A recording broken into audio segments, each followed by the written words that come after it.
Hello everyone, it's Ren here. Hope everyone is doing well. It's been a couple of weeks. Just to remind you that if you're interested in reading my short novel, the links are down below. If you're into Dostoevsky, Kafka, Proust, Camus and all these psychological writers, and you want to support a fellow INFJ, take a look. It's not that expensive. Well, as you can tell from the title, the title of this video, I want to discuss a topic that could turn out easily to be controversial or, to raise some eyebrows.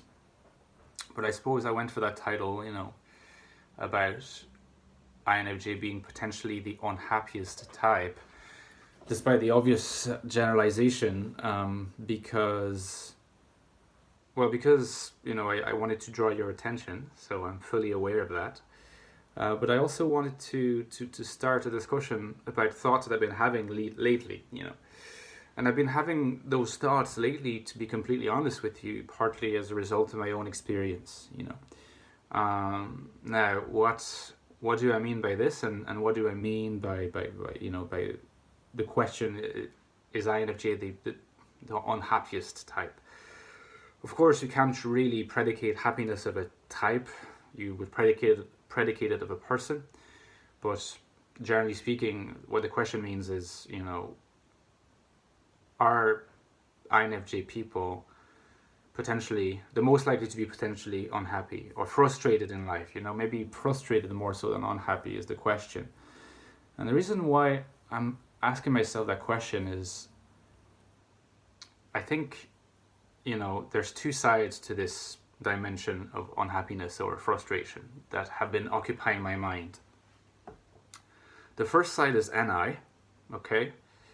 And the second side is actually not so much TI, but rather FE, and to a degree, FE is always working in conjunction with TI.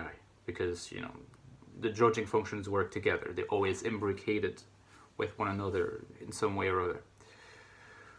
Nevertheless, I want to focus specifically on FE. So, why do I want to focus on NI and FE? Well, because it seems to me that there is a conflict here, potentially a conflict, which, if it is not productively resolved, and I think that it can happen that it is not productively resolved, or at least not in a lasting fashion, then this can lead to frustration, unhappiness, and the feeling that you're not leading the kind of life that you would like to lead. You're asking yourself questions about that life. What is the life I like to lead? What is the job I like to have? What is the partner I like to have? Where would I like to live? Those kinds of questions. But, maybe broadly speaking, what is my life project? You're asking yourself that question regularly, but you end up finding settling for suboptimal answers and applying those suboptimal answers. And that leads to frustration and unhappiness. Now, the reason why I'm wondering about whether that's INFJs are, likely to end up in that situation more so than other types, is, well, first of all, INFJs are introverts and NI dominant, and they're heavily correlated with the Enneagram Type 4. Now, you probably know that the type most correlated with Enneagram Type 4 is INFP. It is estimated that about 56% of INFPs are Type 4, so, and it could be 49, or, it's still huge. But it's also estimated that over 40% of INFJs are Type 4. And, well, that's a lot of INFJs in that category.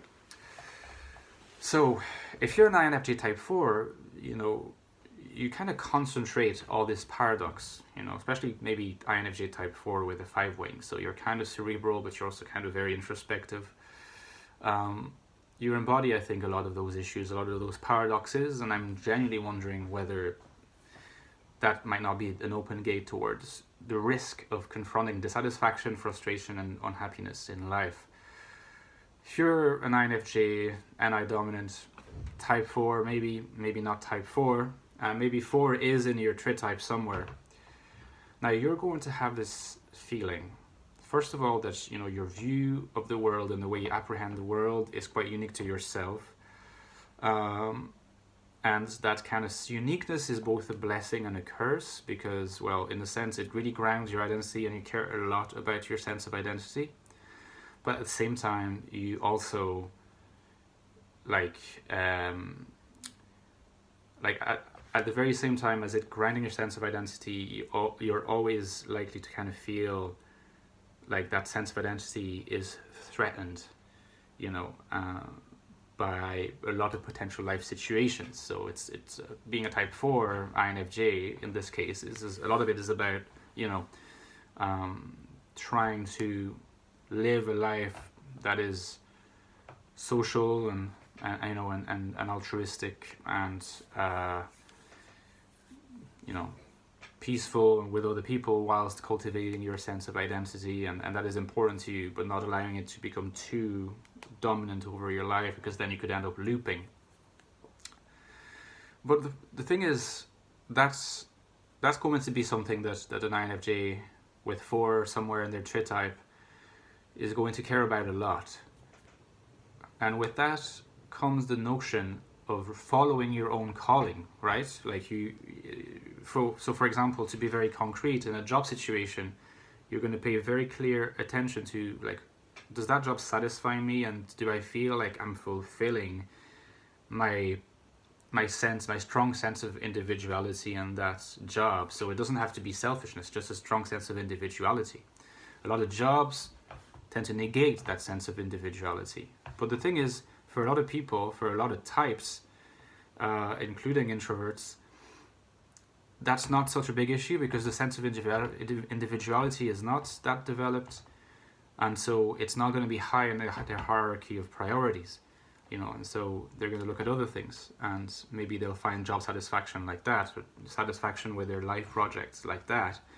But for a type 4, or for an INFJ type 4, or even perhaps an INFJ that's not a type 4 but still an INFJ, that strong sense of existential meaning and sense of identity is going to come into the picture and is going to matter. And so that's a question they're going to ask themselves. But like I said before, a lot of employment, a lot of jobs where you work in an office, where you have managers, where a lot, more and more the focus is on, certain styles of management, very clear sort of reporting lines, very rule-based environments, that are not necessarily going to suit them.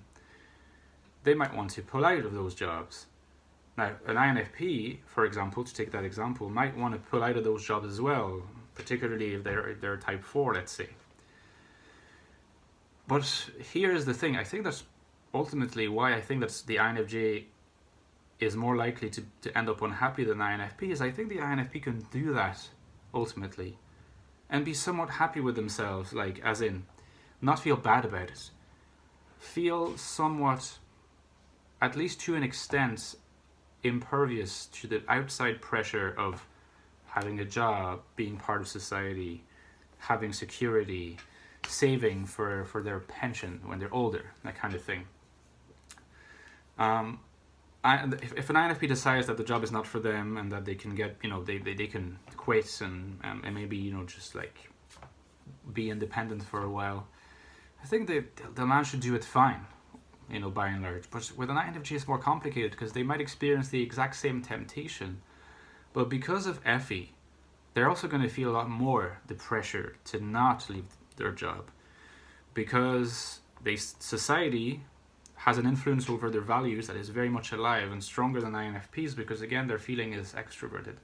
So the feeling of not fulfilling their duty as a citizen who has a job in the particular domain, or the feeling that they're kind of betraying, or they're not being grateful, or that they're not being dutiful enough to their employer, that kind of thing.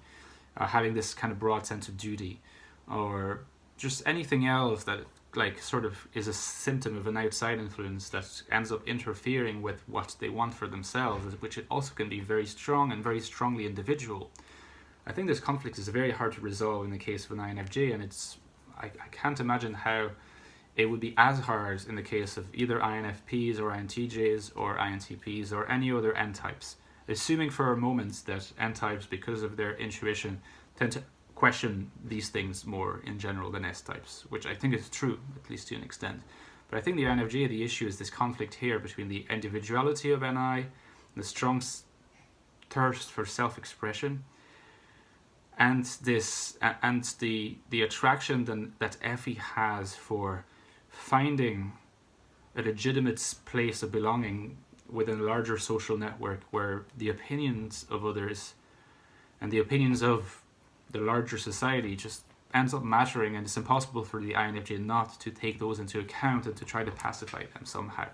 And the conflict can lead to frustration and unhappiness, and that's what I'm wondering at the moment, but I would love to hear what you have to say, and don't hesitate to draw from your experiences. Alright, enjoy the rest of your Sunday, guys. Catch you soon.